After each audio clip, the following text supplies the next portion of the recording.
Let me tell you about two people. The first person works in customer service, has done for 8 years. Good at their job, reliable, gets great reviews from customers. Last month, their company told them their role is being restructured. The second person is a senior software engineer. 10 years experience, six-figure salary, felt completely safe 6 months ago. Last week, they found out their entire team is being reduced by 40%. Two completely different jobs, two completely different industries. Same outcome. And here is what nobody told either of them. This was not bad luck. This was not a surprise. This was completely predictable, and if you know what to look for, you can see it coming before it happens to you. Welcome back to Neural Pulse. I am Riya. And I am Alex. Today, we're getting personal. Your job, your career, your future. Not the version tech companies want you to believe, the honest version.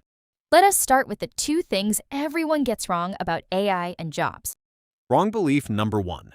Don't worry. Technology always creates more jobs than it destroys. We survived the Industrial Revolution, we survived the internet, we'll survive this. That belief is not completely wrong. Historically, it has been true. But it misses one critical thing, the speed. Previous technological revolutions happened over decades. Factories replaced farm work over generations. The internet transformed the economy over 20 years. People had time to adapt. AI is moving in years, not decades. Years. Wrong belief number 2. AI is going to take everything. We're all going to be unemployed. Just give up now. Also wrong, and honestly unhelpful, because the reality is more nuanced and more actionable than pure doom. The truth is somewhere in the middle, and the middle is where you need to be paying attention right now. So let's talk about what's actually happening, right now, today. Entry-level writing jobs already being transformed. Companies that used to hire teams of content writers are now using AI to generate first drafts and hiring one editor instead of 10 writers. Entry-level coding being compressed dramatically. Junior developers who used to spend weeks writing basic code are being replaced by AI tools that generate that same code in minutes.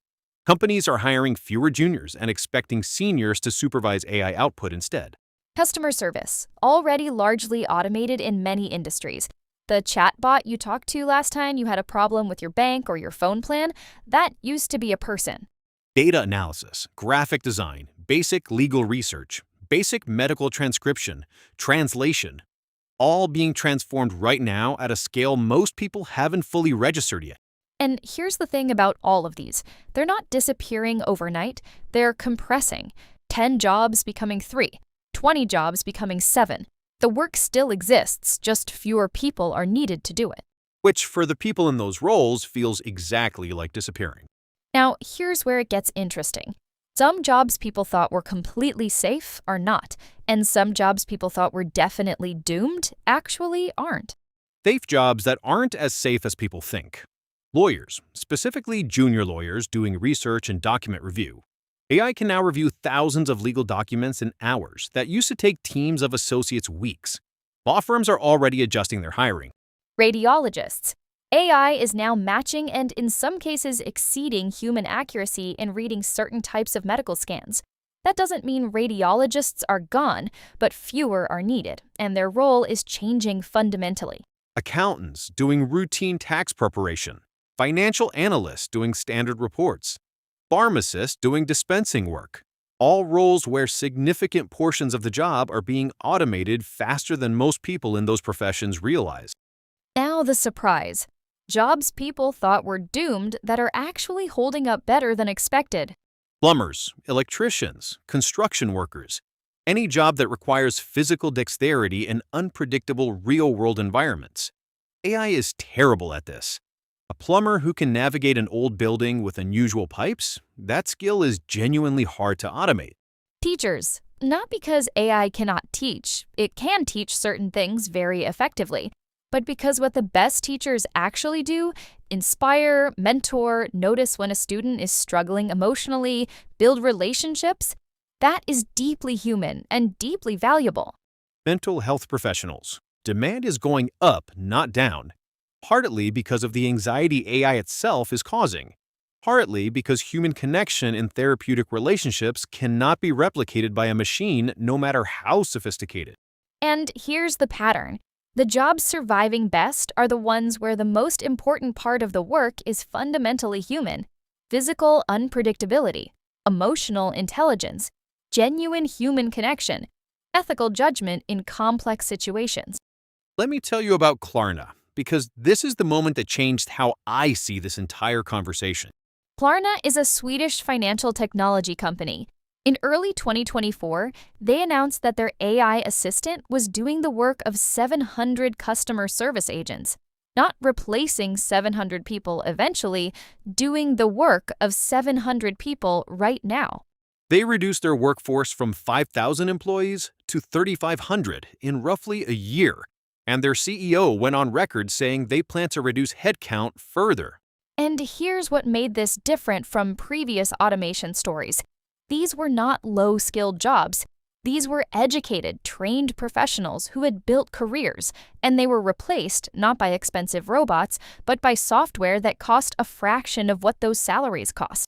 The CEO called it a once-in-a-generation business transformation, which is a very clean way of saying the economics of hiring humans versus AI have fundamentally shifted, and they are not shifting back. What happened to those 1,500 people? Some found other roles, some retrained, some are still looking. And the honest answer is we don't fully know yet, because this transition is still happening. But what we do know is that Klarna is not unique. They're just the ones who talked about it openly. Now we need to talk about the part of this story that nobody is discussing, and this is the part that concerns me most. Access. The tools that can help people adapt to an AI world. AI literacy courses, premium AI software, retraining programs. These things cost money, time, resources. The people most threatened by AI automation are often the people least likely to have access to those resources. Someone working a customer service job on a modest salary, supporting a family, working long hours. When exactly are they supposed to find the time and money to retrain? Meanwhile, the people least threatened by AI, highly educated, well-resourced, working in industries where AI augments rather than replaces, those are the same people with the most access to AI tools, AI education, and AI opportunity. So AI is not just transforming jobs. It's potentially widening the gap between people who have resources and people who don't. And that's a social problem that goes far beyond any single industry or any single company. So, what do you actually do? Because we're not going to end this episode without giving you something real and actionable. First, stop thinking about whether AI will take your job and start thinking about which parts of your job AI can already do, because those parts are vulnerable, and knowing that gives you time to move before the decision is made for you.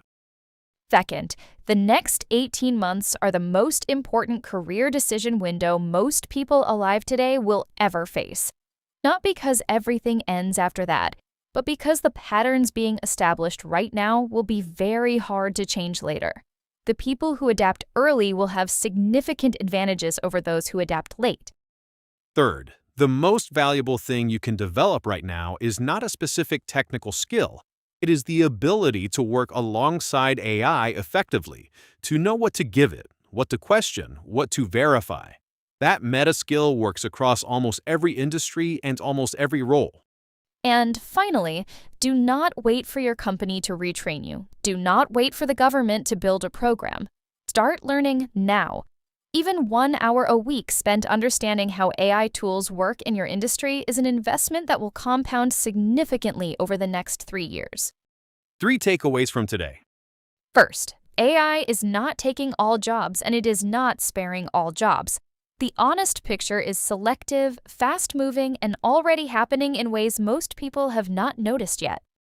Second, the jobs most at risk share one thing in common. They involve tasks that are predictable, repeatable, and do not require genuine human connection or physical unpredictability. Third, the access gap is the most underreported part of this story. The people most threatened by AI are often the least equipped to respond to it, and that's a problem none of us should be comfortable ignoring. Next time on Neuropulse, we go behind the scenes of the biggest AI rivalry in history. 2 companies, 2 completely different visions of the future, and a battle happening right now that will decide what kind of world your children grow up in. But before you go, sit with this one question. In a world where AI can do your job cheaper, faster, and without complaint, the question is no longer what can you do? The question is, what can only you do? And if you're honest with yourself right now, Do you have an answer? Pulse. Stay sharp, stay ahead. Because the future does not wait for anyone.